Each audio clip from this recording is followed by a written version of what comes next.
예, 흔히 휴전으로 알려져 있지만 더 정확히는 정전협정 체제, 즉 전쟁을 잠시 멈춘다는 거죠.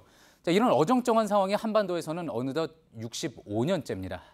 이 멈추는 단계를 지나 아예 끝내자는 게 트럼프 대통령이 언급한 그 종전선언인 건데 사실 어떤 큰 변화나 법적인 효력이 있는 건 아닙니다. 하지만 오랜 대치 탓에 신뢰 회복이 필요한 한반도에서는 단순한 정치적 선언 이상의 의미라는 평가입니다. 실질적인 조약인 평화협정으로 가기 전 단계로 볼 수도 있고 또 북한이 비핵화를 끝내기 전까지 체제의 안전을 보장한다 그런 의미도 있는 거죠. 그래서 오늘 청와대 역시 종전선언이 언급된 거를 환영하는 분위기였습니다. 취재기자 연결해서 좀 더 자세한 이야기 들어보겠습니다. 정재윤 기자가 연결돼 있습니다. 정 기자, 이 트럼프 대통령이 종전선언을 처음 언급한 겁니다. 청와대도 오늘 이에 대한 입장을 내놨다고 하죠? 그렇습니다. 이 청와대는 오늘 오전 기자들에게 문자로 공식 입장을 밝혔습니다.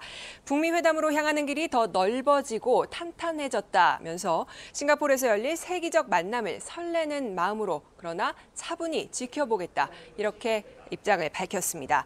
청와대 핵심 관계자도 이 트럼프 대통령이 종전선언을 언급한 것에 대해서 한국이 같이 해보자는데 그럼 이번에 같이 해볼까?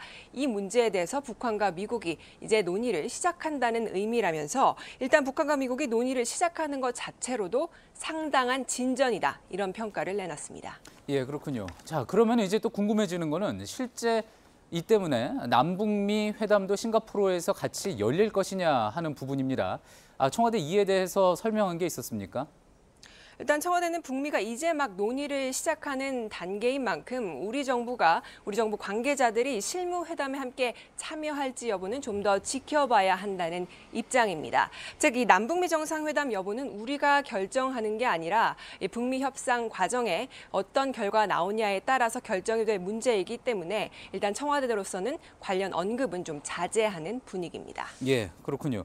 자, 그렇다면은 12일이 이제 정상회담입니다. 13일은 우리 또 지방선거가 있고요. 어쩌면은 좀 이르면은 13일에 문 대통령이 싱가포르로 건너가야 되는 것 아니냐 뭐 이런 이야기까지 나오는데 자, 그럼 어쨌든 지금 남북미 3자 회담 이어질 가능성 높아진 이 상황에서 청와대가 따로 뭔가 준비를 하고 있는 게 있습니까? 문 대통령이 싱가포르에 갈 가능성에 대비해서 청와대도 내부적으로는 자체적으로 어떤 준비는 하고 있는 걸로 알려졌습니다. 최근에는 청와대 출입 기자들도 싱가포르 메인 프레스 센터에 등록하는 방안에 대해서 내부적으로 검토를 했던 걸로 전해졌는데요. 일단 이 12일 북미 정상회담에 이어서 남북미 정상회담이 열리는 게 확정이 된다면 이미 그때는 이 청와대가 의전이나 경호 또는 이 언론 취재 등 관련 상황을 대비하기에는 시간이 턱없이 부족한 시점이 됩니다. 때문에 이런 부분들은 미리 준비를 하나씩 해가면서 상황을 좀 지켜보자 그런 입장입니다.